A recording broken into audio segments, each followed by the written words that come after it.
Buenas tardes. Por este medio nos permitimos informar el parte médico relacionado con el COVID-19 en el estado de Yucatán. Adelante, Químico. Gracias, licenciado.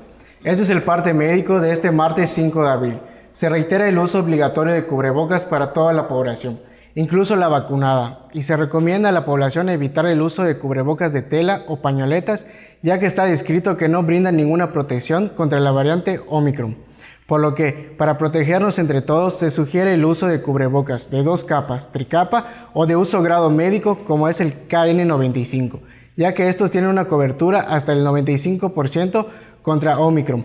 Como se ha señalado, en la reapertura económica, los datos más importantes son la ocupación hospitalaria y los ingresos diarios. El día de hoy tenemos 7 pacientes en hospitales públicos. 102.653 pacientes ya se recuperaron.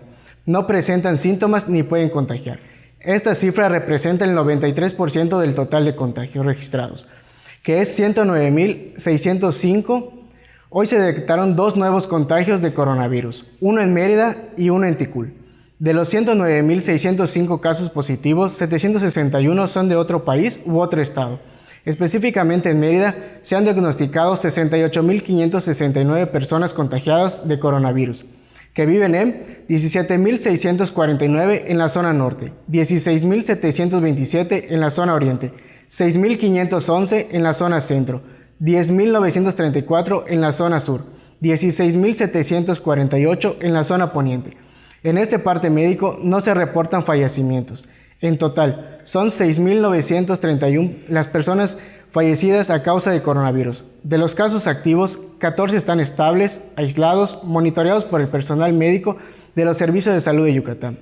Presentan síntomas leves. Como se ya mencionó, 7 de los casos positivos están en hospitales públicos y en aislamiento total. Hay otros pacientes a la espera de diagnóstico. El rango de edad de los casos es de 1 mes a 107 años. Los indicadores semanales del semáforo estatal de salud marcan color verde. Hasta aquí mi reporte, licenciado. Gracias, Químico. Estaremos actualizando esta información todos los días por este mismo medio. Gracias y buenas tardes.